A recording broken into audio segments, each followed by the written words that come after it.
Hey, Garrett, Kristen, do we have audio at all? You do now. I hear you. Oh yeah, I'm not able to hear the meeting. I can hear you, but I can't hear the meeting. Same.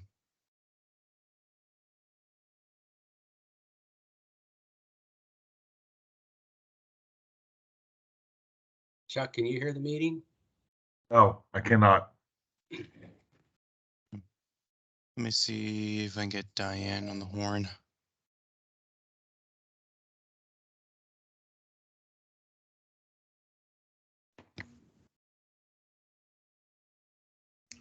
I just realized that I can hear those of us online talking, but I can't hear the meeting itself, so.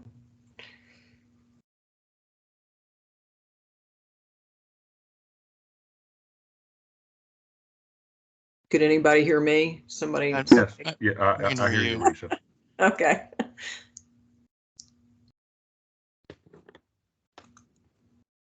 Let's say if we don't get the audio on in the next 2 minutes, I'll run over to the next building and tell them. Are they Oh, aware Diane's that there, we so we don't can't have? hear anything.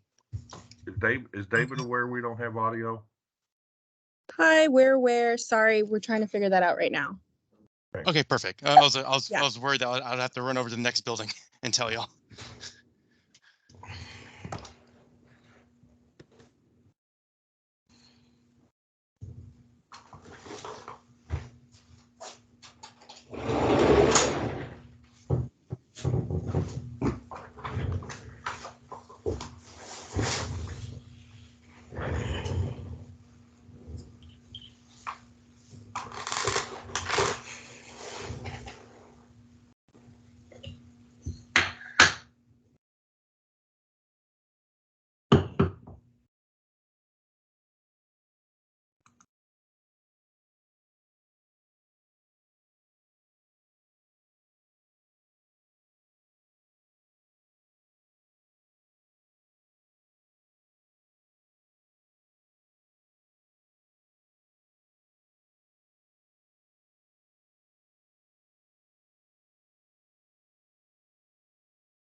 To raise your hand, press.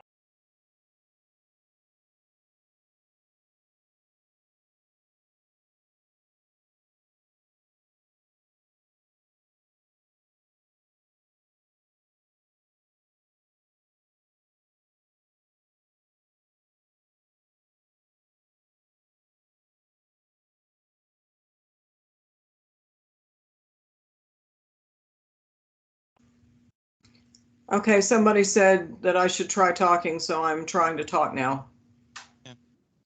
So yeah, we can hear you on this, and for some reason we're not able to hear the actual meeting room.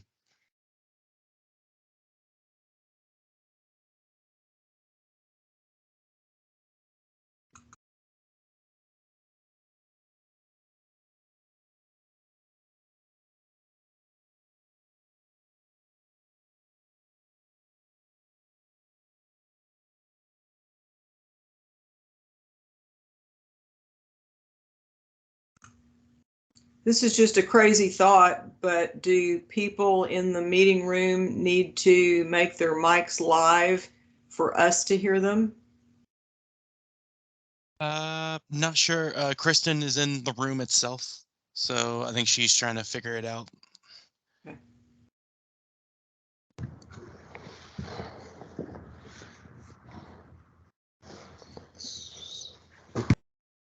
I'm actually curious if they are able to hear us.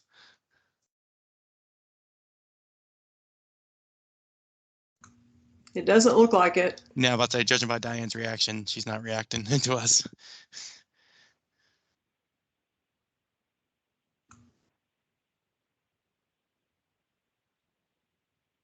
You hear us now? This is Dave. How's that? Oh, good. Risa, can you hear me? I can hear you. Yep, we can hear you. Yay. All right. So that's a mic. Diane, well, I guess. Okay, can you hear me, Risa? Yes. Okay, All right. thank you. Do you want to take roles? I mean, who is Sure. here in the room? Good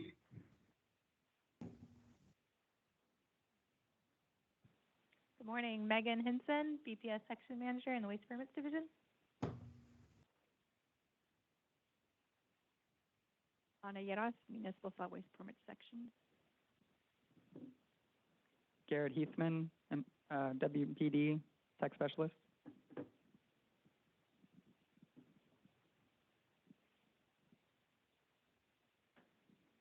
David Greer, External Relations Division.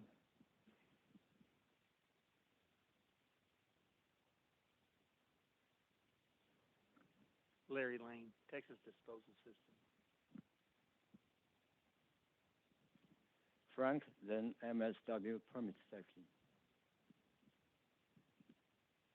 Burgess Stengel, MSW Permit Section. James Kalanick, MSW Permit Section. Nikki Clark, MSW Permits.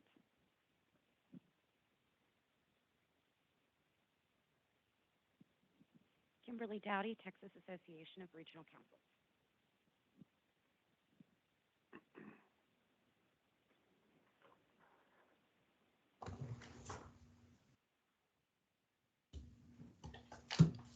Kristen Hernandez, MSW Permits. Okay. And we've got a forum with everybody that's virtual also, so I think we're ready to go. Appreciate everyone being here. And first up, Charlie's going to give an update on the Waste Permits Division. Thank you, Dave. I'm looking at this list, and it's a continuation of items we've discussed before. So we've discussed alternative language before, but definitely we're getting closer to the rollout. The new rules become effective May 1st for applications administratively complete on or after May 1st. So these rule changes, we did the rulemaking last year, but they're really about Chapter 39. So any applications that deal with Chapter 39, so the public notices, NORIs, NAPDs, public meetings, that is where you'll see an impact. And there's impact to both applicants and the agency. So it's kind of twofold. Where applicants will see the changes is really about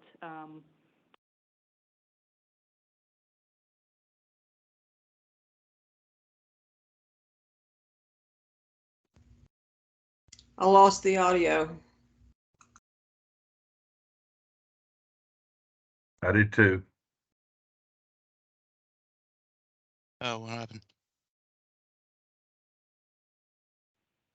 can you all hear me now on the? There we go. Okay, cool. Yeah, it's just for everyone who has the mic, try to reduce sound noise. So applicants will see a plain language summary. We've created a form that will be required as part of the applications now. Additionally, there will be translation requirements. If the Chapter 39 requirements for a bilingual education program are met, there's additional translation requirements for the notice. We're requiring that up front as opposed to just sending you the template like we did before. So that's where you'll see most of the changes. And then there will be changes on the TCEQ side with response to comments, and conducting public meetings, and then SOA hearings as well. So that's, there's changes on both sides. But those will be come into place again on May 1st. Are there any questions from some of you folks that are dealing with that, or questions from anybody that's online that's counsel? Okay. Next up is sunset review. This one is continuation. There hasn't been much of an update since January or last time we met. We're continuing answering questions from Sunset here and there, and then really it's kind of been a lull for the agency. Sunset is still working hard. We should be getting a draft report here soon, and then it'll be made public in May. And then public hearings in the summer. So really not a lot of update, but it's continuing on, and Sunset is working hard on it. Would you, for some of the folks that are maybe new on the council or that are listening, kind of give a little background on what Sunset is? Okay. Yeah, Sunset is a state of Texas requirement that there is a Sunset Commission that every 10 to 12 years they review, a state agency is reviewed every 10 to 12 years. It's really, very akin to an audit, making sure the program and the agency are still meeting the agency's mission. So all these state agencies go through this. We're up this year.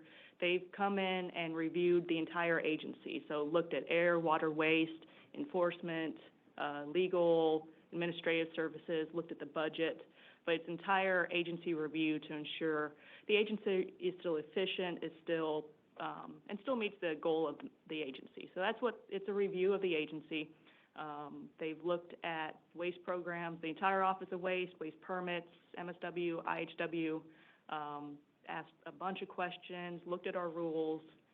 So they're not engineers, but they're definitely, they look at the rules, they understand at a high level of what's going on and ask very good questions about how best to serve the agency's mission, the public, the state of Texas, those types of things. So they ask us a bunch of questions on our activities, how we do things, why we do things, put together, get input from the public. So there's public comment period that closed back in February. They compile all that together, put out a report, and then they get there's hearings, public hearings during the summer where you can comment again. Okay. No, thanks. So the process should be all complete towards the fall? Yes. And then, again, it has to be adopted, or it goes through the legislative session as well, so. Great, thank you.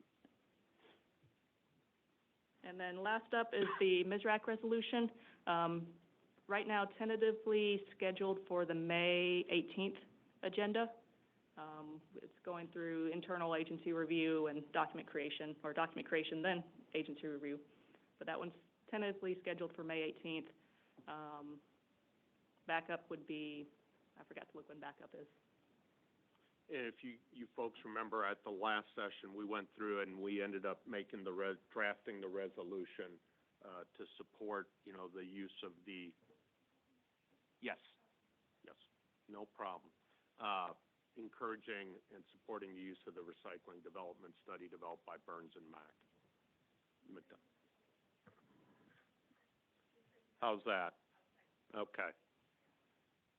Never been told I can't be heard, so, okay. But again, that was the resolution with regard to supporting the development implementation funding of the recycling development study. Okay. Let's see. Charlie, anything else there? Question? Yes. So assuming that the commissioners adopt the resolution, will it be forwarded anywhere, or does it just stay at or does it end there? It would be a resolution adopted by the commission. It doesn't go anywhere from there. Y'all can, I mean, it would be information back to this council. And then how do we, if there's any action taken with it, is the MSWRRAC going to be informed, or how does that work? We can definitely come back and talk at the next meeting. We can send something out as well. Like I said, it's tentatively scheduled for May 18th, so you could watch the agenda there. And welcome to speak on the matter too at agenda as well. After that, it's the commissioners will debate it, make a decision on it, and then that's information and feedback to the council. Okay. The one thing I would put out, I know there are a number of members on this council that are very passionate about this. Three of them right here. I would recommend that maybe this is something that you track and monitor and reach out and coordinate with Charlie or what have you, but I think it would be nice to keep up on it so it doesn't fall away and we forget about it. What? It won't. Good. I think there's a lot of positives with that, so I'd like to see something come from that. So, okay, great. Any other questions here? Any questions? I'm almost afraid to ask online or virtual, but any questions out there? And David, also looks like we may have another couple of council members who've joined, if you want to ask them to introduce themselves. Yeah, someone else has joined? Yes, Councilmember Tenell Atkins, Dallas City Council District 8. All right, thank you. Anyone else? I've spoken, but I haven't introduced myself. I'm Risa Weinberger, and I'm representing composters and environmental educators. Great. Yeah, Chuck and Scott, why don't you go ahead also, introduce. All right, I'll go. Good morning, everyone. Scott Trebus with Republic Services. I represent a commercial operations with solid waste. Chuck Rivette with Waste Management. I represent a professional with experience operating a commercial landfill. Thank you. Well, if there are no other questions, I guess, excuse me, Charlie, we'll move into Chance's section. Okay. Like I mentioned, I am filling in for Chance today, so he gave me his talking points. I will get through them. I may not have as much information as Chance did, but we'll figure it out as we go. So he likes to give a staffing update. So the org chart is in front of you. There's 3 vacancies listed for MSW. 2 are going to be filled here next week, I believe. So we have one position still vacant that we're working on filling. Again, as always, if you know of somebody, please, always interested in getting new staff aboard. So if you know anybody, we're always hiring. For projects, we are at 29 major MSW applications, 9 of which are registrations. Last time it was 23, so we have received more applications in the 3 months. And then this number, it's not mods, not NOI, so these are the 29 major applications. Trade fair is next month, May 10th through 11th in Austin. Definitely encourage you all to attend. MSW will be on the Tuesday this year. We're going to be covering scrap tire management, medical waste, recycling market development plan, which will be Scott, and land use, closed landfill, land use over closed landfills, and then liner construction. So a little bit of mix of technical, recycling, medical waste. Let me ask a question on that. In the past, there have been free passes for that for advisory council members. I know there was a change there where they weren't able to do that. Just where does it stand now? I do not know of free passes. We'll ask around, but my initial thought was I think we got rid of that, so. Yeah, not even if there was something, whether it was discounted at least, Yeah. and I'm not thinking so much for the private sector, but Okay. maybe for folks from governmental agencies Yeah. that are on the board. David Greer is here, and he can give us an update on that. David? Good morning, everyone. David Greer with the External Relations Division. If anyone needs or has a request for that, they can reach out to me directly, and we'll see if we can't work something out. Okay. And we can look into it for future years if that is something the council would request. No, that'd be great. And really, what I'm focused on are the governmental entities, so, great, thank you. Sure. My understanding was a couple of years ago, prior to its ending, no one had requested those in that year or a couple of years.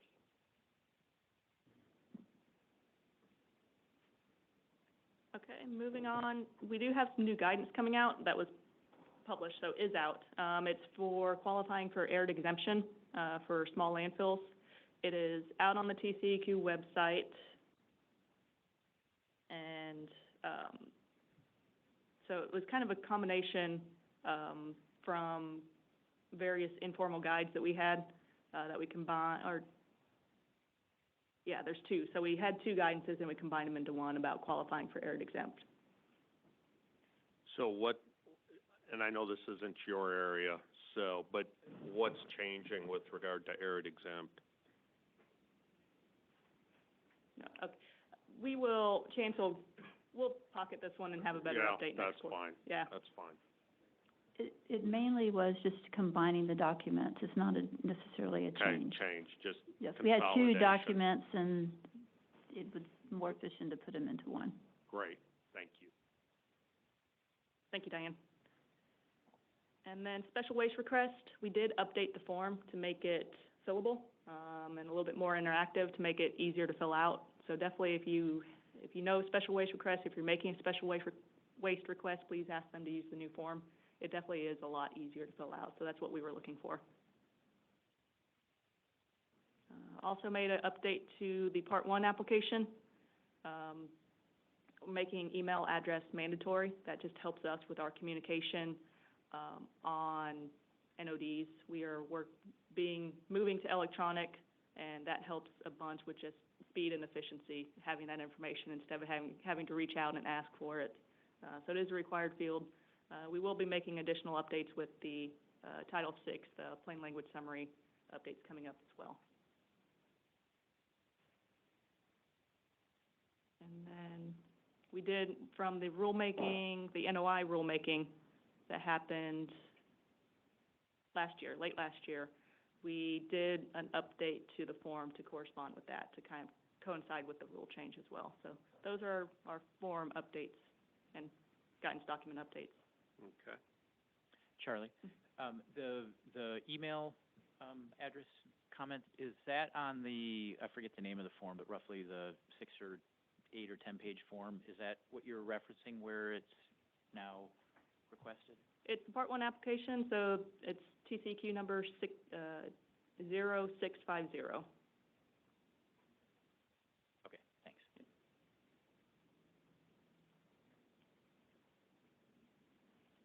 Any other questions there on?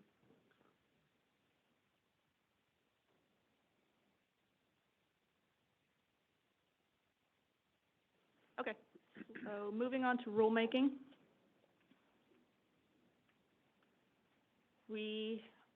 Looking at the recycling chapter and we're going to put together a stakeholder group to just get feedback, get information on the recycling rules. There has been, I think we discussed it here, we got a list from y'all. We did put it on hold for a little while, mainly due to sunset, and so now we're picking that back up of getting that stakeholder, getting input on the recycling rules. So that will be sometime in July. We'll be sending out information, and then having a stakeholder group where we come and discuss that, ask questions and that type of thing. Okay. And then Chapter 330 rulemaking, we wanted to bring some ideas in front of you all to get information, get feedback, get your thoughts and comments. You can discuss it here. If you want to take it back and look at it and then send us comments, send us your thoughts, that'd be very helpful too.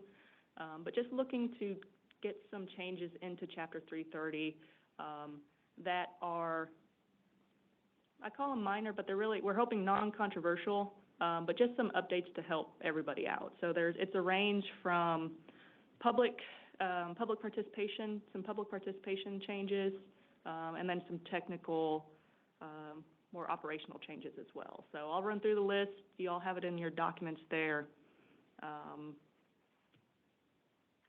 I'll go I guess we can stop and I'll go through them all and then we can discuss which ones. Let me ask a real quick question then. So, and again, since this council was, created in part for providing feedback, are you asking for feedback both on 328 with the recycling and the 330, just to be clear? Not on recycling yet. We will have a stakeholder webpage and more information on that one. So that one will be later. Okay. For this activity, we are asked for comments on Chapter 330, the items, ideas we have in front of you here. Okay. Great. Okay. Will the council members be notified when you start that process? We have, for the recycling stakeholder? Yes. We have a council member listed as a participant that we'll reach out to for coordination. And so our intent was to have somebody represent the council. So you'd reach out to, I would assume, May to see if there's folks that would want to be interested? For one representative. Okay. We will keep that one. That one is going to be a closed group, so it'll basically be by invite. Okay. So we will invite a representative from MSWRRAC. Great. And I don't know the person's name right now. I forgot who we had listed. Yeah, I recall we spoke about that earlier.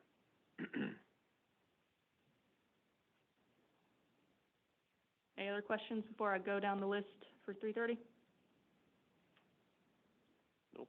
Okay, so I'll run through these, make notes, and then we can come back and discuss more of what they have a discussion if you have questions, that type of thing. So, like I said, there's kind of two groups of changes. One is more administrative. I call it public participation, but it's kind of more focused on the public side, so not technical in nature, just more of the administrative stuff.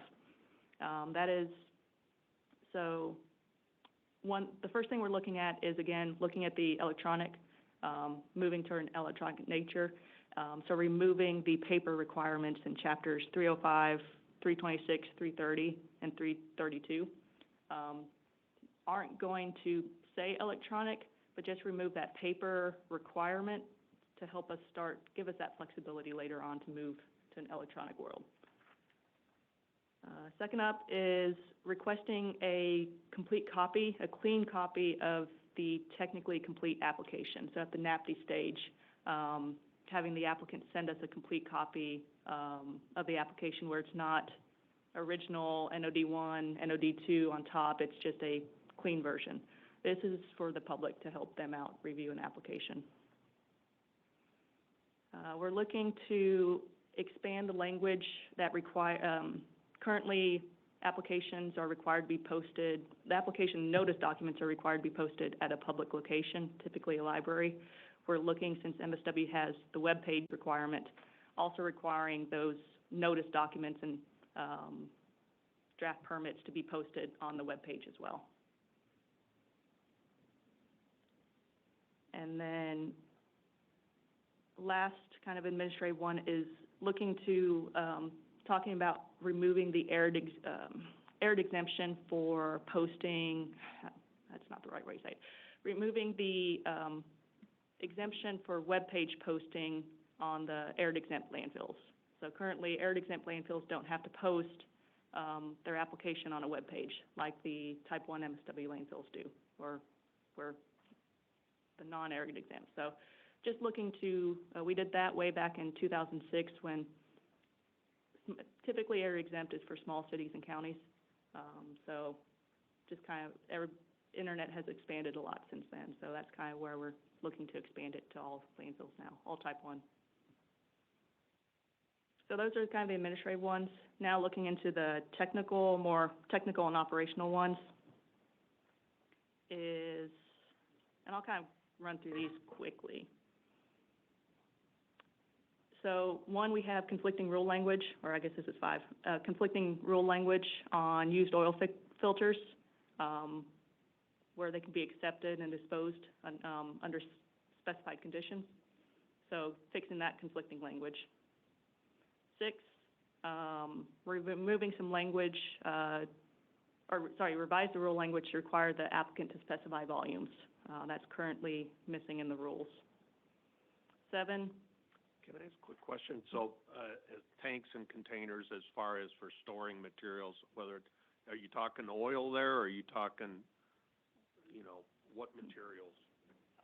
Any materials any waste materials. So that is, we aren't getting those volumes in rule. By rule, we don't have to get that information. So my understanding is we'll just say, and that's all we're asking for is a volume amount. Gotcha. Would that also include a leachate storage tank? I'd have to check. And this is all kind of just ideas and high-level concepts. So this is the information we're looking for of, yes, leachate, or it would be really difficult to include leachate storage, or it's not a big deal to include that, or clarify which tank. So definitely, this is kind of feedback we're looking for. So 8 is revise the rule language that attendant be on site during the unloading of waste. Currently, it's written as they have to be there on site during operating hours. So adding a little bit more flexibility on when the attendant has to be there. 9 is revise signage requirements to display operating hours. To display acceptance hours instead of operating hours. Charlie, I have a question on that one. Why would you not have both? If I was a neighbor or a resident or even a commercial, I might want to know what your operating hours, because you might still generate noise then versus just acceptance. Okay.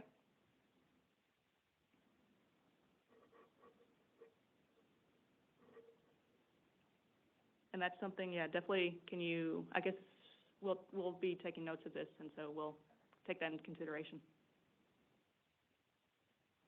10 is changing the requirement to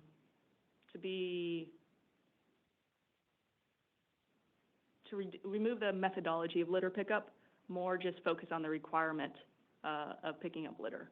Right now, we're pretty prescriptive of you have to provide what you're going to do daily. So it's kind of more, provide a little bit more flexibility, but still meet the rule requirement of picking up litter daily. 11 is about special waste management plan. Just get some clarifying language that approved plan means special waste management plan. 12 is correct the units for effluent limitations. Units aren't necessary there. Makes the table longer. 13 is MCLs. So instead of including that table, just reference it. And so when EPA makes updates to the MCLs, we don't have to do a rule change to keep up. 14 is changing the description of the final cover system. It's incorrectly described in the rule. So would you, Charlie, on that, because now we've gone through these, there were a couple comments, nothing major, but yeah, just go through again now the process for input, timing, et cetera. Yeah, of course. We can definitely, if there's something we want to discuss here, like I said, we are not set on these rules at all. It's, our ideas out there. So it's basically, here are the areas we want to target. And then want to get feedback and your thoughts on, if that's a good way to go, if there's more, less. So can have a discussion here, and if you want to, if there's any discussion needed, we can answer kind of questions, but like I said, these are just our thoughts right now. And then can also have you all go back and over the next couple of weeks, look at it and provide feedback in the next couple of weeks. Yeah, my thoughts are, let's talk about it if there are any comments right now, but I think some of you are gonna wanna go back and look at this and take 2 or 3 weeks, and then let's maybe put a deadline together for when we have to get these back, but I'm open to suggestions, so Frank?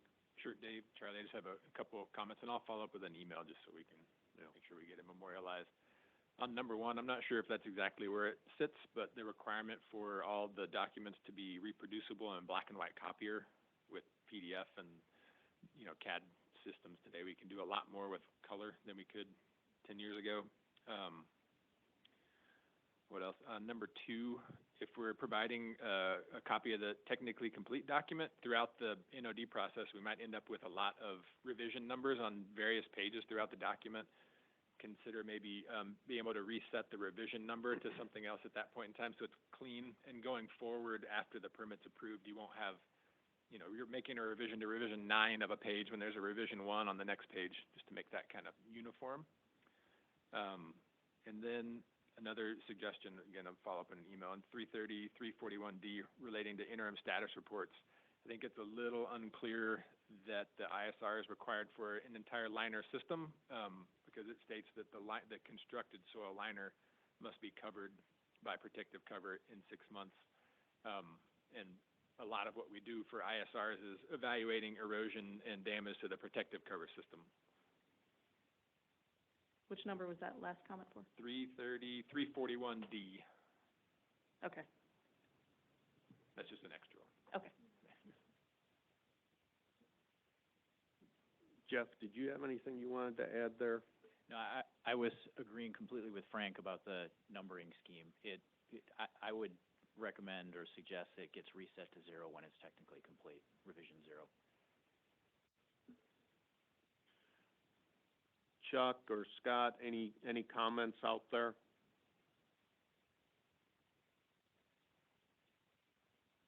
I had a question.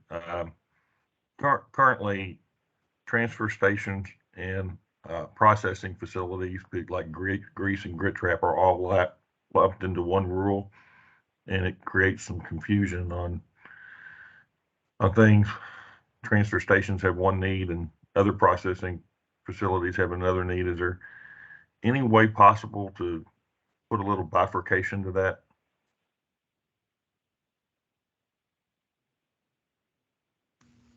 Amen. It's definitely something we've heard that comment before, and it's something we're looking at. And it's something we definitely are considering. It's just timing and headspace on how to do that. It's a larger change than what we're attempting here. It is. But yeah, we've heard the comment. It's definitely on our radar. We have not forgotten about it. So I'm not an engineer. Can you explain what the issue is there a little bit? We have one subchapter for all of processing. So it goes over, and the transfer stations, grease and grit. So anything that's a type 5 processor is in one subchapter. And that gets, like Chuck said, it gets confusing for, to use the same rule set for those same processors. Okay. Anything else, Chuck? Oh, thank you for considering it. I think you can leave it, Charlie, in one subchapter, but just, like you have in other places in the 330 rules where you talk about liner systems, for instance, and this is a liner system for a type 1 landfill, and then you have another paragraph that says this is a liner system for a type 4 landfill. And maybe we just think about carving out specific parts that says this applies specifically to whatever processing facility.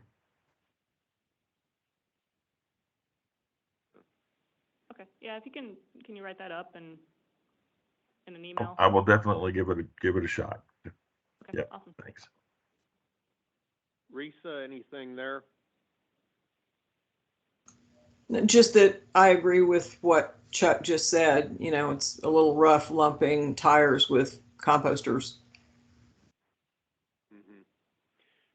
So let me ask a question here, Charlie, because there's a lot of knowledge between, you know, some of the engineering consultants on here, some of the private sector engineers.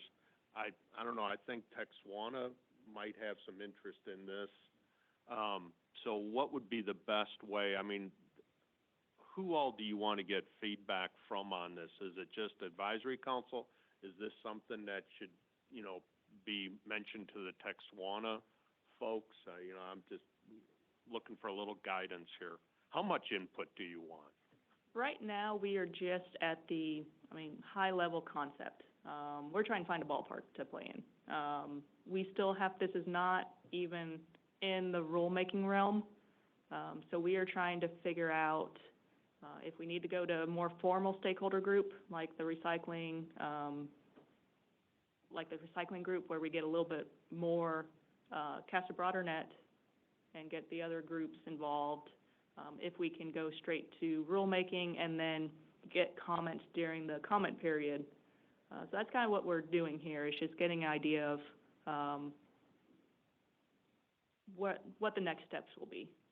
If we're hitting the right ones that don't need a lot of input, or if we need to, and so that's what we're trying to figure out. Okay. Let me ask, maybe this would help. First off, anybody that has comments, just sending an email and send it, I guess, to you and Chance and Diane. If you would CC me, since I'm a finance person, I'd be kind of curious to see what some of the issues are. And then, does it make sense at the next advisory meeting that you think there'd be a better game plan how we want to approach it then? I think we just revisit this to see where we are at that point. Yeah, most definitely. Okay. Do you want a full discussion, of these topics? So, me being not an engineer, I don't even know what I'm answering there. So, that sounds like that would be pretty detailed. I'm going to defer. Thoughts? I think for the most part, the items on the list are pretty self-explanatory, and just with the suggestions that we do get, understanding we're trying to keep it non-confrontational or non-controversial, not dive too deep into the nuts and bolts. Maybe we can elaborate, have people elaborate or ask for elaboration on specific items. Okay. And I will caution, we cannot provide actual rule language, not that we have rule language yet, but it's, so that's kind of why we're still very high level. These are the concepts we have of, this is the rule section we want to address, here's how we think we want to change it. So that's the level we're talking at right now. If this makes sense, and again, I don't want to overreach what my boundaries are, but yeah, my thoughts are if we would get comments sent over to you folks, from these folks, maybe at the next meeting, if we could have a discussion on these just at a high level, that might provide a little guidance, and then just the next steps. And then I would think that probably would make the process, once you get into actual rule writing, hopefully a little easier, because you're not spending time writing rules that then someone says, hey, let's change this, versus just high level. That would be my 2 cents, if that makes sense. Yeah, we can compile comments. So over the next couple weeks, send us comments, we'll compile them, and at the next meeting we can show kind of a breakdown of, here's the list again, here's comments we received, and then have a discussion from there. Great. How does that sound? Any thoughts, comments? Okay. All right. Thank you.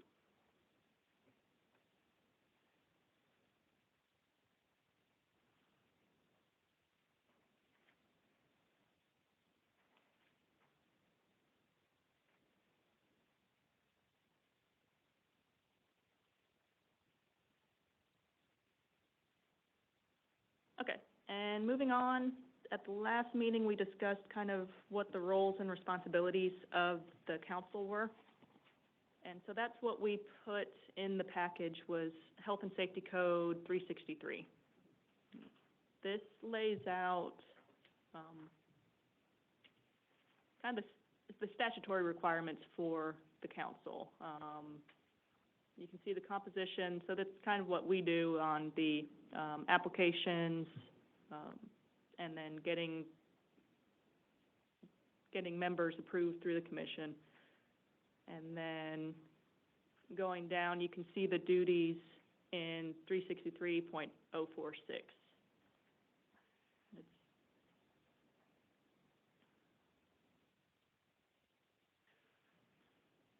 So looking at that, it's really the council's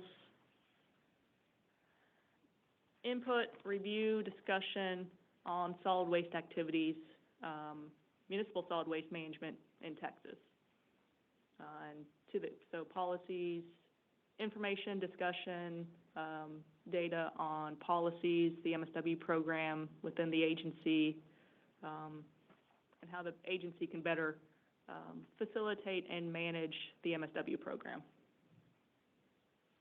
And one of the reasons I had asked that this be put on, because we've got a number of new council members, and if there's some discussion or comments here, I've had the pleasure of being on this since the mid-90s and been reappointed. For those of you that are old enough, I was on this when Judge Davenport was the chair, so before a lot of you folks.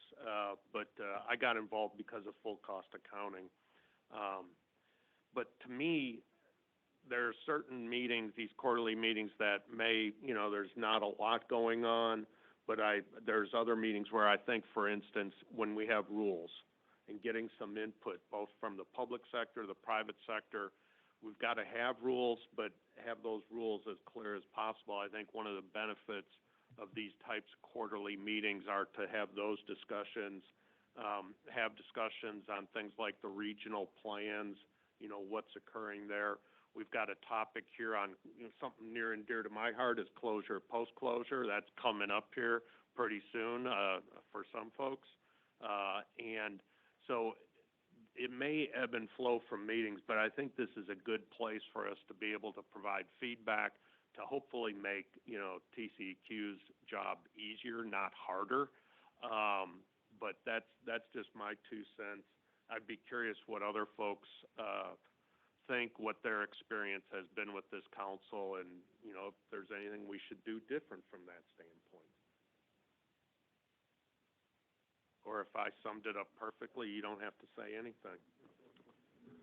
Yeah, I'll chime in.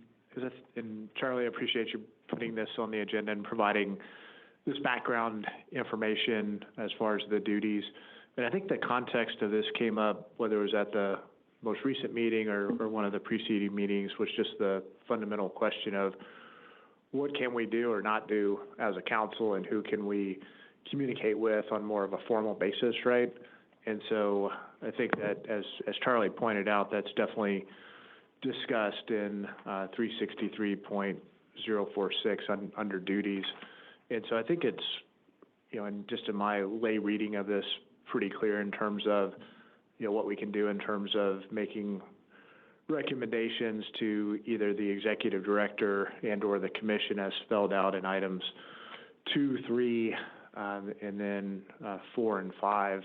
But I think, at least in my mind, that my question is, with number 1 being written in a relatively broad manner, what does that mean or not mean in terms of what we can do as a council or not do? In terms of reviewing and evaluating the effect of state policies and programs on municipal solid waste management, that's pretty broad, whereas items 2, 3, 4, and 5 are relatively specific. And so for me, it's more of a question of what does number 1 mean relative to 2 through 5, and what does that mean in terms of what we can or cannot do with regard to the broad language of number 1. So I don't know if anybody has an answer to that or not.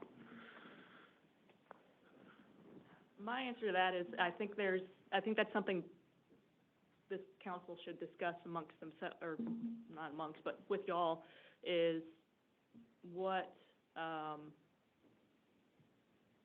the state policies and programs on municipal solid waste management, I think one ties into the rest, is that this council being comprised of the members that it is, from public to MSW operators, financial, pretty much everybody in the field of MSW, that we evaluate what's going on and then go on to 2, 3, 4, 5, and make those recommendations to the agency.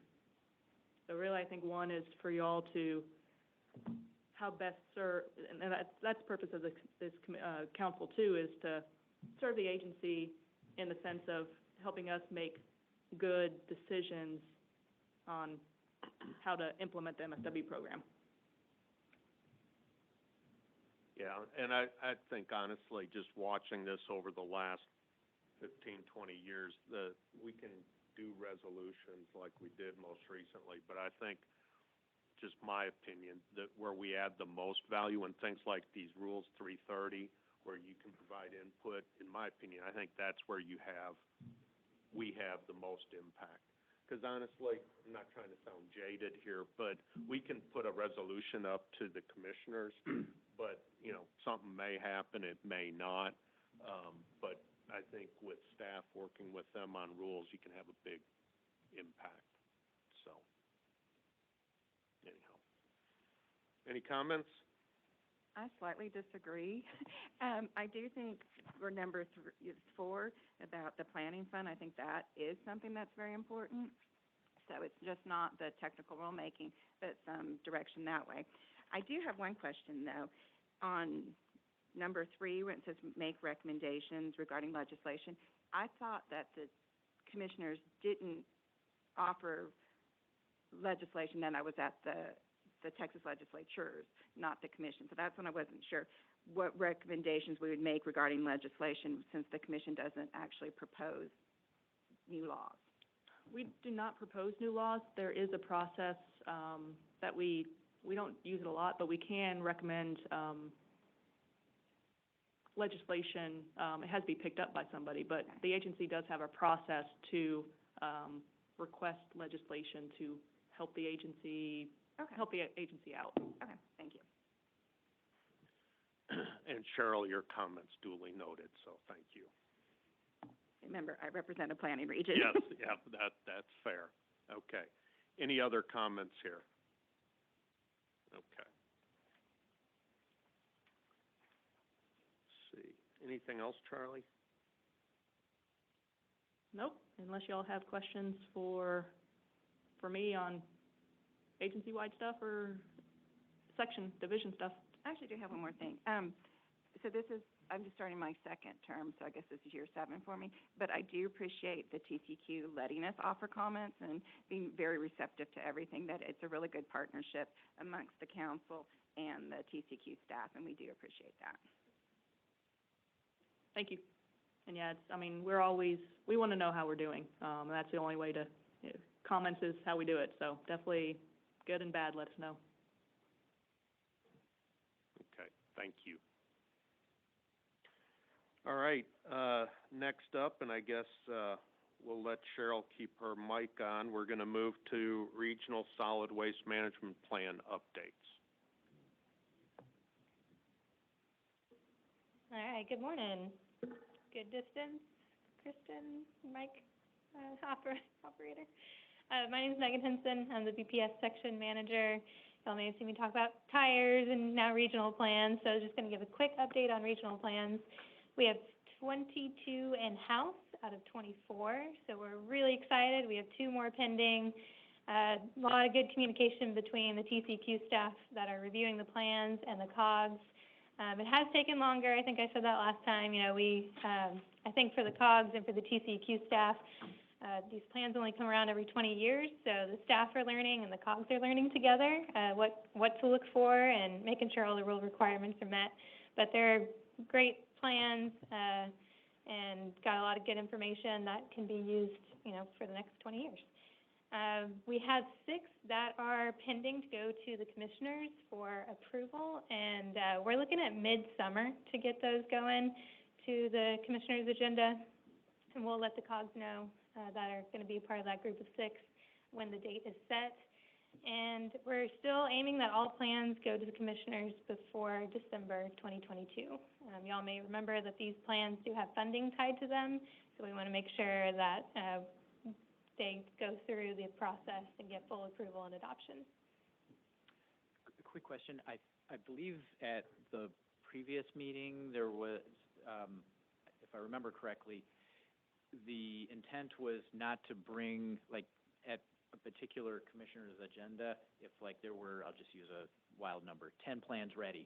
You weren't going to hit up all 10 at once, you were kind of stagger them out. Is that, when you said there's 6 that are ready, is that all that is ready at this point, or do you have a few more and you're just kind of spreading them out a little? That's all that's ready today. We'll probably have a couple more ready, but we'll wait till we have about 6 more. Since there's 24, it'll be 4 agendas. Depending on how it goes, we may bunch them more, you know, we may get up to 10 at a time, but right now we're looking at 6. Any other questions? All right, short and sweet today. Thanks, guys. Thank you. Okay. The next item, Diane and Chance and I had been visiting about the agenda and what we wanted to have on, and something that's important to me or near and dear to my heart is closure, post-closure. Again, dating myself, I wrote a paper in conjunction with Jane Carrion, who used to be here at the agency in the mid-90s on closure, post-closure. And this is something I've watched over the last 20 years. Cities, solid waste authorities, et cetera, get a lot better at funding and setting aside the monies. It does bring up an issue, though, as you start hitting there was a term put out of 30 years for closure monitoring, and we're starting to get close to that for some facilities. And so the discussion's starting to be had in some of the trade journals. You'll see it in some of those, what happens with these landfills, because they don't stop creating gas or what have you. So that's a little background. And I think we're about ready to have all the answers.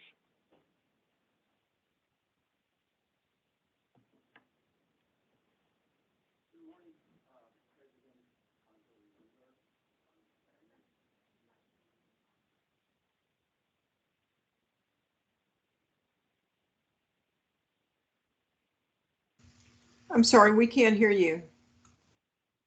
It's all right. He hadn't said anything yet. Maybe like this. Okay, let me try again. Good morning, President, council members. My name is Frank Zen. I am project manager and engineer with MSW permit section. I'm here today to talk about post-closure care for MSW landfills.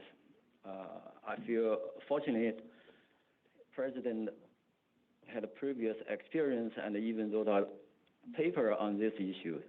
So I feel like I will get good input, good guidance from the council. According to MSW rule, all MSW landfills are required to have a post-closure care plan. The plan lasts for 30 years for type 1 landfills and 5 years for type 4 landfills.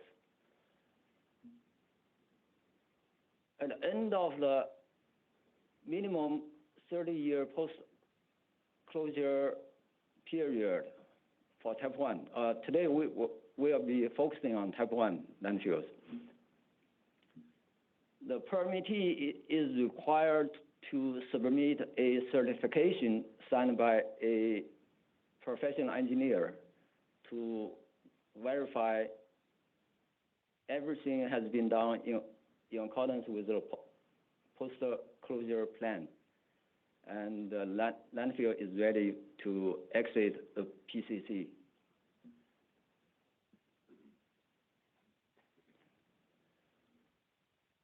During the post-closure care period, there are many monitoring and maintenance activities required that the landfill has to perform.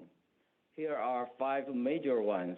There are other activities required also, for example, access control.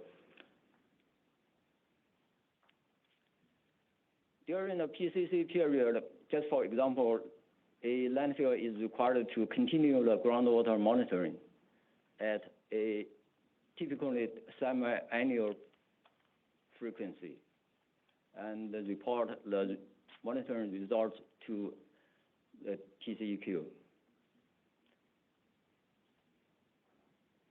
Next, please. For a landfill to exit the PCC period, the certification must be submitted. And according to the rule, also necessary documentation is required to be submitted also along with the certification as a supporting evidence proof. Here comes the question, what would be the criteria we use and also for the use by the certifying engineer when we look at the certification and the supporting document, and then make a decision, yes, this landfill is ready to exit PCC. Currently, there are around 73 landfills in Texas in post-closure care period at various stage. Most of them are type 1 landfills. Some of them closed under subchapter D requirements around the mid-90s. They are approaching to the end of the minimum 30-year PCC period. In the past, we had handled PCC exiting requests on case-by-case basis, just small numbers. But now with those larger number under sub-D conditions, the landfills come to an end of the PCC. Yes, there is a need. We need to have a procedure with criteria that are specific, workable, practical, and practicable, so we can have a consistent results when we look at those certifications. Also, by the rule, the ED is required to extend the PCC if it is necessary to protect human health and the environment. So what we are thinking and we're going to do will have impact or effect on landfills. That's why I'm here looking for help, guidance from MSWRRAC members. Thank you. Okay, thank you. Thank you.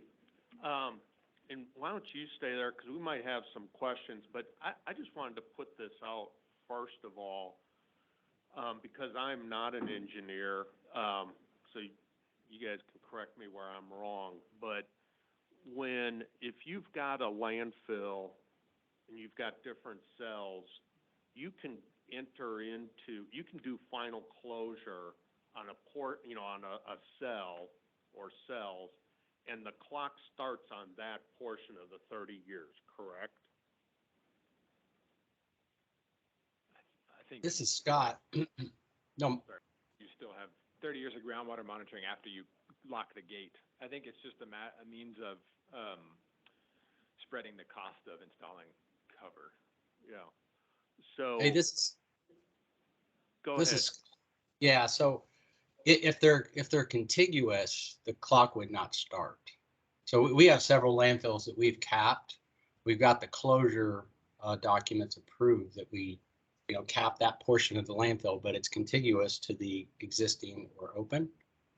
So then that 30 years doesn't apply. Now, if you have a, like a separate pod or a separate landfill or several little landfills, then yes, you could probably look at those clocks starting. It depends also on your permit and how those are all tied together. All right, thanks, Scott. Yeah, I was just gonna kind of add on to that because the last step is permit revocation. So if, to Scott's point, it's contiguous and there's components that are still in post-closure care, you couldn't ask to have the permit revoked. Okay, no, that's very helpful. So bottom line, closure typically only happens then when the entire landfill is being closed. That typically, is that fair to say? According to the rule, the closure and the post-closure care is implemented on unit basis. So if you have a landfill that has 2 landfill units, so you can close 1 unit first and then continue on operating the second one. So the 30 years is tied to the closure date for that unit. Are you saying a unit's a cell? No. 1 unit may have multiple cells. Okay. Yes, it's not specifically defined, but in general, if you have a unit, you have different cells, and someone may use sectors, different terms, yes. So let me ask a Dave. question. Go ahead, Risa. I was just going to jump in. You need to make a distinction between releasing financial assurance requirements because you have placed final cover on a part of the landfill, as opposed to starting the clock or stopping the clock on the landfill relative to the post-closure care period. There's 2 different things, both related to financial implications of closure. Well, and so what I was trying to clarify, are there, as an example, are there any landfills where the post-closure care clock has started on the 30 years, but the landfill is not closed? Because where I'm going, it starts making it sound like closure doesn't happen. Post-closure monitoring doesn't happen until the landfill's closed in its entirety.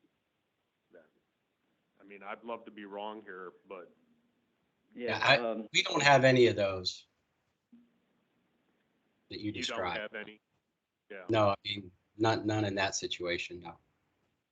Okay. There are a few of them, not too many. There are a few of them.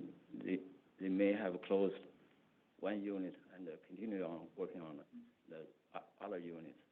And the post-closure exiting post-closure care period is on unit purpose. And then after you successfully close or exit PCC for all units, and then next step is final closure your facility. That's something required also by permit revocation. So actually permit revocation and PCC ending of the last unit, they come in tandem. But Frank, when you say a unit, you don't necessarily mean a cell. You mean all of the contiguous cells in a landfill. And there are or were landfills where you'd have several hills, let's say, if you can imagine that aren't touching each other. Okay, that would be several units. But it's not necessarily, it doesn't necessarily correspond to cells as we refer to cells. And it doesn't necessarily correspond to closure areas. I mean, I'm sorry, it doesn't necessarily correspond to final cover placement. I think it also depends on how your permit's situated, Risa, because if them Right. 7 different hills that you're mentioning are all tied to 1 permit, then I don't think that applies. Well, John, and it's a groundwater issue because normally your groundwater monitoring network is for the facility. You don't have individual groundwater monitoring for each individual unit, although you could, but I think it would be very rare. And so even if you could take one unit and put it in post-closure care, you're still going to have to do groundwater monitoring of the entire network for 30 years after the last unit closes. a minimum of 30. That's Minimum of 30, sorry. Yeah. And that applies to gas marketing too. That is the rule. The rule by default, groundwater monitoring is for each unit. Yeah. But the agency could, under the authorization by the rule, we could authorize one groundwater monitoring system for all the units on site. Yeah. So I'm not trying to get down in the weeds here. This is already pointing out what I kind of suspected, and I'm not trying to get anyone in trouble with landfills, so I'm specifically staying away from names or anything. But, I've just kind of seen, for instance, some landfills where they're not doing final closure in certain areas. And then what's happening is, yeah, you got a lot of leachate because when it rains or what have you. But my point is this post-closure really is not going to trigger until a landfill is closed. Now, there might be units or what have you, but it sounds like that's the exception, not the norm that this starts. So to the extent you have a landfill that's closed, you're into post-closure, now you got the 30-year clock running. Yes. Okay. So this is really where I wanted to go. So if you've got landfills that closed in 98, then in theory, in 30 years, that's 2028, if my math's right, you've got closure, post-closure monitoring coming to a close. What is the state's view on funding or requirements for maintaining those? Because I would expect leachate is starting to slow down or what have you in theory, but again, I'm a finance guy, but I'm looking at this liability doesn't shut off at 30 years. So I'm kind of curious what the state's view is, and I'm kind of curious what some of you folks that are engineers, what you're seeing or discussions. So Frank, I'll let you go first. Yes, I can try from the rule, the perspective. As Risa mentioned, yes, you have post-closure care cost estimate and financial assurance. So by rule, the permittee could adjust the cost estimate every year. So, but for the minimum, for the whole 30-year minimum PCC period, you have a sufficient fund or mechanism to cover all the costs associated with performing the post-closure care activities. And this cost estimate and financial assurance is for a situation when the permittee, for some reason, is no longer being able to perform their duties in accordance with the rule. And then TCEQ will come in, take over. And that's where the money will be used for. So TCEQ will draw on that fund to perform the post-closure care activities. Of course, the TCEQ itself won't have a crew to do that. They will hire a third party to do those functions. Hey, Frank, what happens at the end of 30 years with that money? After the PCC ends, if we approve the landfill exiting the PCC, so the permit is revoked. So the landfill is no longer a facility regulated under MSW rule. So it will be all up to the property owner. Since there is no longer permittee, the property owner is still responsible to do necessary maintenance for the closed landfill. For example, if you have a heavy storm and your landfill cover is damaged, waste is exposed, and it is the property owner's responsibility to do necessary remediation, and it's covered by different rules, federal and state. But the financial assurance is released, though, at the time Yes, of revocation. correct. So the owners can request it to be released once it's revoked. So. Correct. The one thing I'll mention here, and this is kind of why I wanted to have this discussion, and I see Frank's got his finger on the button, so I'm going to let him talk in a sec. You talk about funds being released. When this, I wrote my paper in 1996 on Subtitle D. The local government test was out there. You can look at total assets. A lot of cities have started setting aside monies, but when you talk about post-closure funding, it's still not required by law in Texas. You have the money set aside. So you can say, hey, you need to have $2 million set aside. They may or may not have it. The vast majority are doing that, but I know some folks that still are relying on the local government test and haven't set those monies aside. And it varies by state. For instance, in Wisconsin, we're doing some work there, and it's interesting how it varies by state. There, for final post-closure, they're required to send their money to the Wisconsin DNR. They have the post-closure money set aside for each landfill, and then closure, is up to the city for it. But post-closure is monitored by the state. But anyhow, I'm just curious how this is unfolding. Sure, Frank, I just have a comment clarification. I think what you're asking for is feedback regarding how the TCEQ can establish criteria to determine whether a facility is eligible to exit post-closure care. Yes. Because we know it's a minimum of 30 years. How do you, in the MSW permit section, how do you say, okay, you're done with your 30 years or post-closure care period, whatever it is? Is that part of the request here? Yes. Yes. Because by rule, the 30-year is the minimal period or duration for the PCC, and the ED may extend the PCC period beyond the 30 years, if necessary to protect the environment and the human health. So the question is, what would be the criteria we use looking at the certification and the documents, and they say, okay, indeed, they have successfully completed the post-closure care in accordance with the approved plan.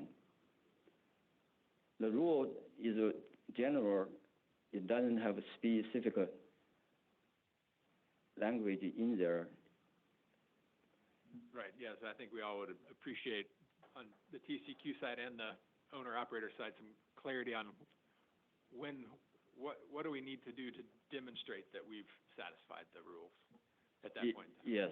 For example, groundwater monitoring is required for the whole PCC period. And every 6 months you do the monitoring, you submit the testing results. Usually it's half-inch thick or a few hundred pages. And for 30 years, are you going to submit all the reports again as a supporting document to the engineer's certification? And with those information, how we are going to make out by looking at those information? So there is a question is, what's the criteria for the engineer to use? And what information he needs or she needs to provide, and in what format? So we have some preliminary discussions among observers, but we wanted to have guidance from you all first. For example, landfill gas is required to do testing every quarter during PCC. And if we are looking at 5 years, you have 20 points. So let's say if we want to look at a landfill and have a good feeling, yes, this landfill is ready for exiting PCC. we could put those numbers on a chart and to see if the trend is going down. Because if a landfill is in compliance with all the landfill gas monitoring requirements, for example, the action limit is 5% for methane. If you have a reading over 5%, you are required to do a remediation plan. So if a landfill is still doing the remediation plan, so clearly it's not ready for exceeding PCC. But if it's not, but during the 5 years, your number goes up and down like this, from 0 to 5.99. So is this landfill ready for exceeding PCC? So is there a need to look at a trend if you still have methane gas produced by the landfill, but the concentration is going down? So that's just one example what we are looking at. But we do need your guidance and directions. So yeah, I appreciate that, Frank. So I think I've got 5 engineers on the phone here or in person. And so, Jeff, you go first. So I think in conversations that I have with consultants and others in the industry that have closed landfills, some of the questions that pop up are, you've kind of touched upon them, but I'll go just slightly into the weeds. So like, for example, leachate generation, like, is it, like, how much of a reduction is acceptable to be released? On the groundwater side, if you have a well, let's just say one well even, that's in assessment monitoring, will that keep you out of being able to exit? Or how long after you exit assessment monitoring for a particular well or multiple wells would be acceptable to be released from post-closure care? On the gas side, if you have a gas collection system and you have a flare, you know, you may be only generating, let's just say, 300 to 400 standard cubic feet per minute through the flare, but that is some gas generation. So what's an acceptable level below which you'd be willing to release from post-closure care? So those are some of the bigger picture comments that I hear as themes of where we're all wondering and looking for some guidance and feedback. Okay. I'm just curious because, again, I'm coming from the finance side, that at this 30 years was always put out there, and it was kind of just a number that was used. But I'm just curious what this is going to mean as we get closer from a financial standpoint and monitoring. So, again, it sounds like potentially it can go beyond 30 years. And I was just curious, what some of you folks were thinking about it. And again, Scott, Risa, Chuck, if you have comments, I'm just kind of curious. I've got a comment that's a little bit out of left field as usual. And that is, I'm not taking a position, but I'm saying you might want to think about the subchapter T status of a closed landfill, and that is the post-closure use that's been authorized. And we might want to think about whether a landfill being in long-term post-closure use might be a criteria to be considered for extending the post-closure care period. I'm not really taking a position for or against, but I'm thinking in terms of, if you've got a athletic complex or something on top of a landfill where it's getting a lot of wear and tear and irrigation and all kinds of things going on and people on the site all the time, that might be an additional criteria maybe that you might want to consider, in addition to, is it still generating leachate, is it still generating gas? Thank you. Chuck, anything from you? Yeah, I want to just double what Jeff said. He summed it up pretty good on the listings, and one of the key indicators is the gas. I mean, we've got a site 5 years away that right now we can't keep the flare running because there's not enough gas being generated. And we have to use propane in order to keep the flame going. At what point in time do you just say that's low enough? The other aspect of that, Frank, is you take something like a flare. Let's say the rest of the landfill, the cover's intact, everything looks pretty good. You're not getting exceedances on your quarterly SIMS testing and things like that, but you do still generate just a little bit of gas, and so you do still have to have a flare. That flare has its own air permit, so you could, in theory, close the landfill but maintain the air permit on the flare, and that way TCEQ still has a finger on the pulse, if you know what I mean. Thanks for that, Chuck. I'm probably the least engineering person on this. But there is something to consider. I mean, there is all the engineer aspects, but, Charlie was mentioning the plain language. If I'm a resident near landfill, and historically I'm probably in a disadvantaged area, that I think you have to take in what the public considers as comfortable, their perception too, because there's all this engineer aspect that I'm in this neighborhood, might have 3 or 4 landfills. I'm still going to have some concerns when you close it, and I think you're going to have to be able to communicate to the neighbors, whoever, that this landfill is safe to leave post-closure care. So it's not the engineer aspect, but there's that other aspect that needs to be considered. Yeah. No, I appreciate that. Hey, Frank, I think this is a very helpful discussion, and, like you said, there's not a whole lot of landfills that have hit that 30-year mark, and there'll be more coming in the future. But I think something that would be very beneficial, not only for the council, but for the industry as a whole, is to get feedback from TCEQ in terms of, once those landfills are hitting that 30-year mark, what's happening in terms of, say, how many of them are able to exit the post-closure period as compared to how many still are on the hook for whatever may need to be occurring. And I think this is really important, whether it's a private or a public sector open landfill now, because kind of going back to some of what Dave has been saying from a financial planning perspective, it's often challenging enough to get a city to be able to set aside just the 30 years of post-closure care costs ahead of time.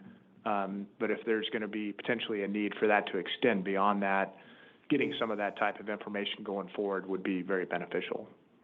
Yes, thank you. Thank you. And this, one last comment, this is Scott. Typically what we do at Republic is we start looking at our landfills that are about 10 years out and start the process on, what we may need to do. For example, if there's still some gas or groundwater, what we need to focus on to get to that 30-year.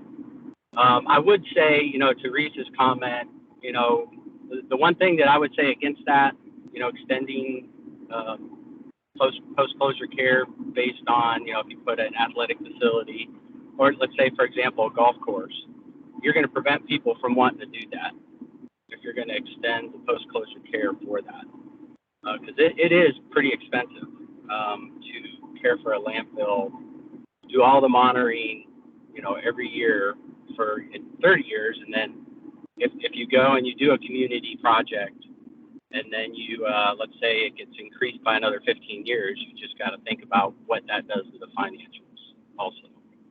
But I do also agree that before you go through closure, you should get community involvement to make sure there is no issues or perceived issues from that facility. Thank you. Just for clarification, yes, during the PCC period, if you have exceedance in groundwater monitoring results and or landfill gas probe monitoring results, yes, you still need to follow the same procedure. Notify the concerned parties, nearby residents, yes. And also, for some of you representing the local government, it should be easier for you all to think about the PCC cost, because as David mentioned, the rule allows a government test. So many of them do not actually put aside money in the bank. They use their future revenue as a financial assurance. Yeah, you'd be surprised some of the challenges there. But no, thank you, Frank. This has been very helpful. All right, thank you. Dave, I have a question. It's probably not in the right place, but, so at the COG level, one of the things we do is review landfill or solid waste applications for conformancy with our regional plans. And we've been getting at the COG level a lot of calls on landfill mining, you know, be it for aviation fuels, we want to know what the closed landfills are, or they just completely want to take it out and put development there. They want to build something. Could we have a presentation on some of those requirements? Because I must admit, I think the COG staff, we don't really know it. And our local government's right, like who has the liability now? What are the risks? And since we're going to take it to them to get their comments, it would help us and maybe some of y'all too to know some of the rules, because we're just getting a whole lot more calls of, I want to find a landfill, take it all, make, you know, aviation fuel now or something. So I don't know if it's a future thing. Yeah. No, let's talk about that more. I'm only familiar with one landfill mining venture in Texas.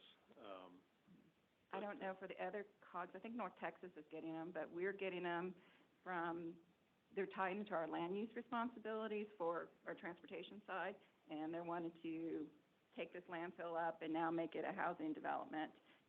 But it's really easy, right? No. We will, at Trade Fair, we will be discussing, we do have a presentation on sub-T. Okay, and it does go into a little bit of landfill mining as well. I'm going to be on vacation, but one of my colleagues can take it. Okay. Yeah, thank you.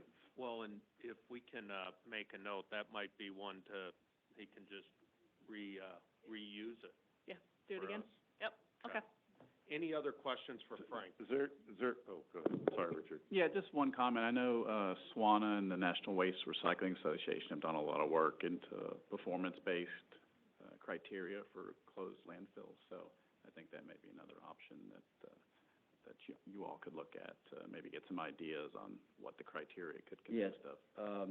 Yes, we did study the SWANA and the documents from SWANA and other institutions, and we did study that. Yes. Thank you. Richard? Just wanted to know the timeline and what the next steps are. Yeah. So I'll just tell you from our standpoint, what I wanted to do is just have this discussion and just have people be aware of it. And I appreciate your giving the presentation, Frank.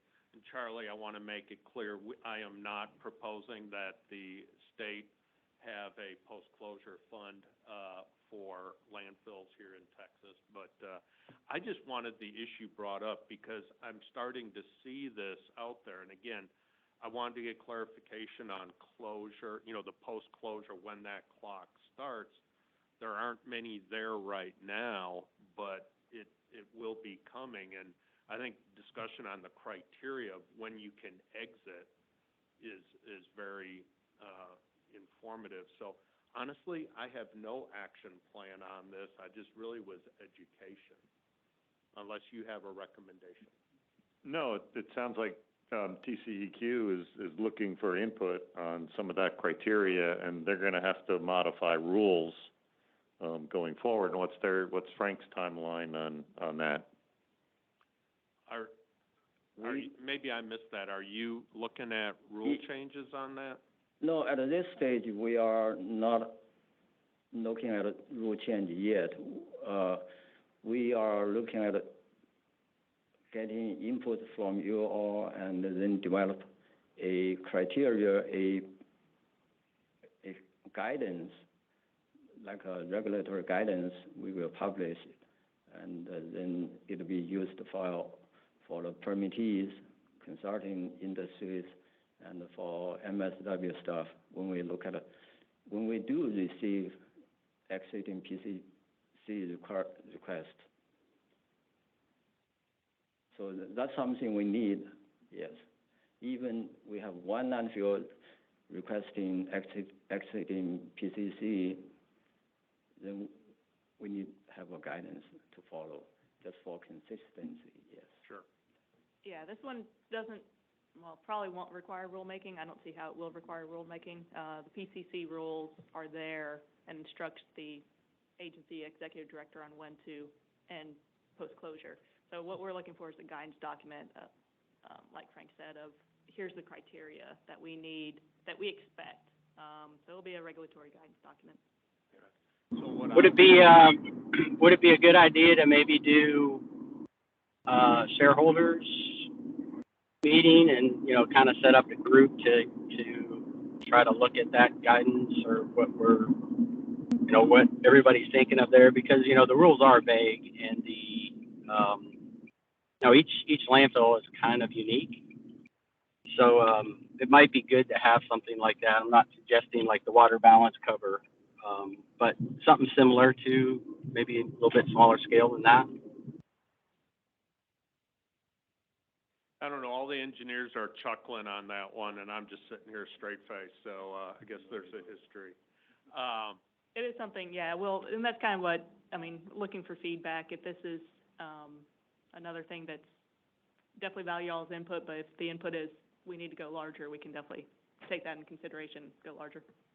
Well, let's do this. I mentioned to some of you, you know, if you have comments on the Chapter 330 rules for Charlie, if you would just add as a separate section, you know, any comments here, I would greatly appreciate it. And again, CC me because I'm always trying to learn here. And then just send those to Charlie. I think that's the benefit here. So. All right. Thank Thank you. you all. Yeah, it also seems what Richard said earlier, as far as looking at existing resources that have already been developed to address this issue would probably be a really good starting point. So just to make sure that that could get maybe circulated or leveraged amongst the group. It certainly sounds like it's a discussion that's not unique to Texas, that it's an industry issue. Yep. Okay. No, thank you for that. Yeah, I just wanted to get that out there on people's radar because I'm starting to hear more about that. Okay. Let's see. The final item is we're down to approval of the meeting highlights. First off, before we get to this, I do have a comment. Diane this is going to be her last advisory council meeting working with us. So we wanted to say thank you for that. I actually, somewhere in the TCEQ complex, there's a box of, oh, there it is. It's surfaced. All right. Thank you.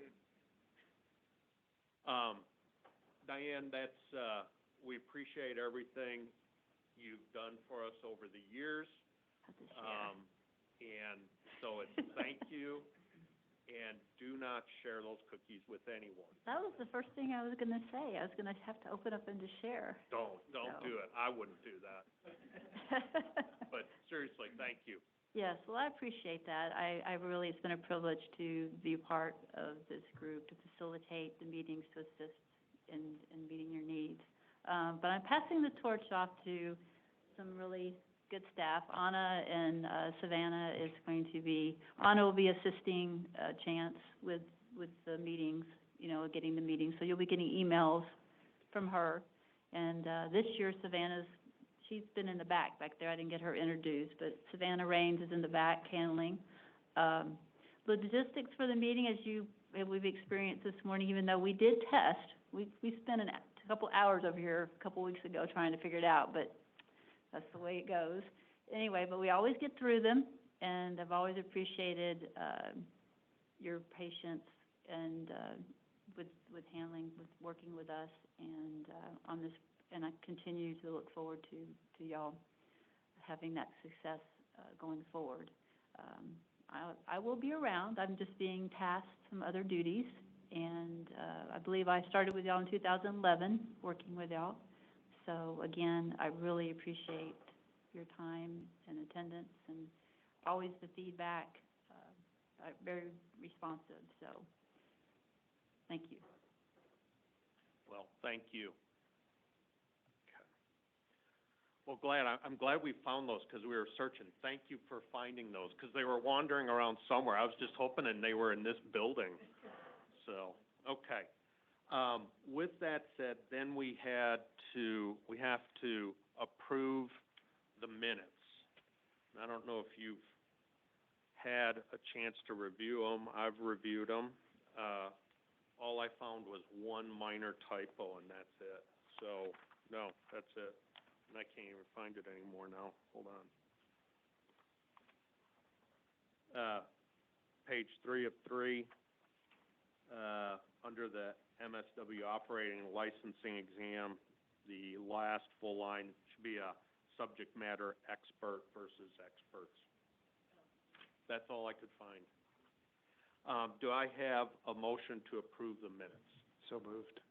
Seconded. Okay, so Scott Pasternak had the first, Richard the second. All in favor? Aye. Aye. Aye. Which Richard? Richard of Bromowitz. All right. Well, that's good. Any action items, any questions or other comments before we go to public comments? I would like to clarify the actions items. Okay. So if I understand correctly, then the council members that have comments regarding the 330 concept rulemaking project and the closed closure care, y'all will be sending emails to Charlie's attention, Chance's, and to mine. In mine. And David's.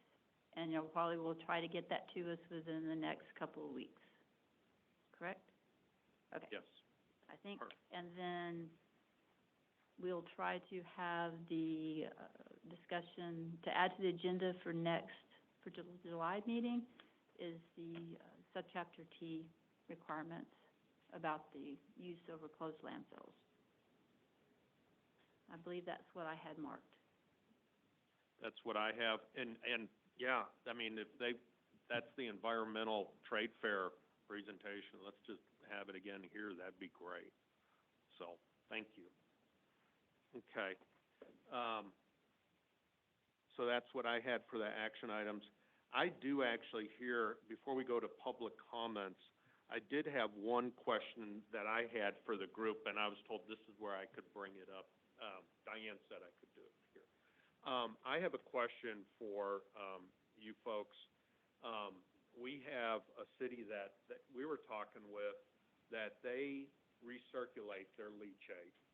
And they had a question now was that their condensate, so they have the methane gas and, you know, it's being used.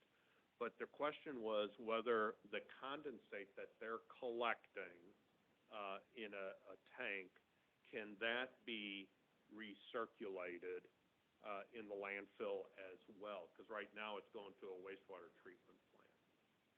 I'm just putting it out. I should ask TCEQ first.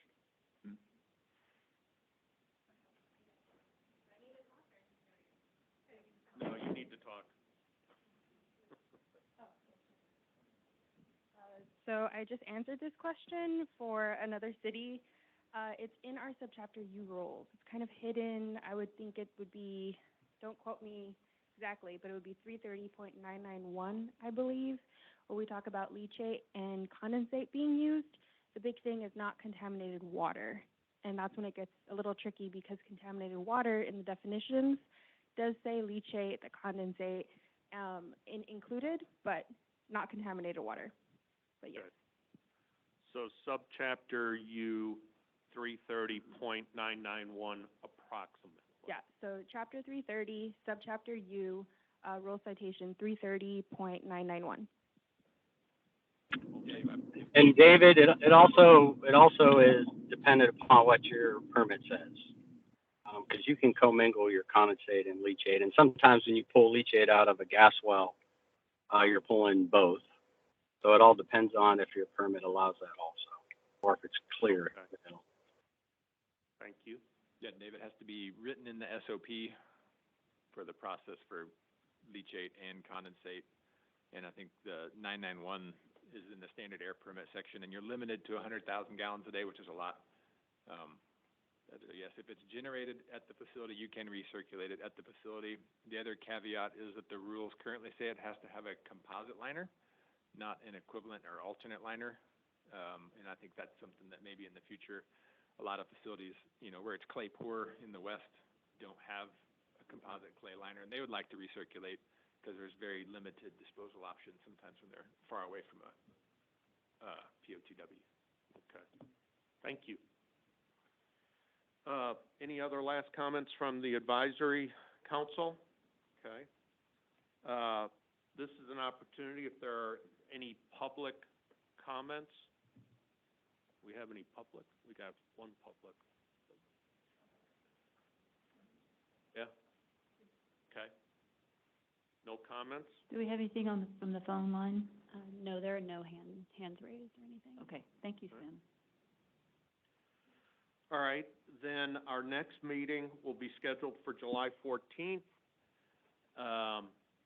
Appreciate everybody's time. If there aren't any more comments, we'll adjourn. Thank you. Thank you.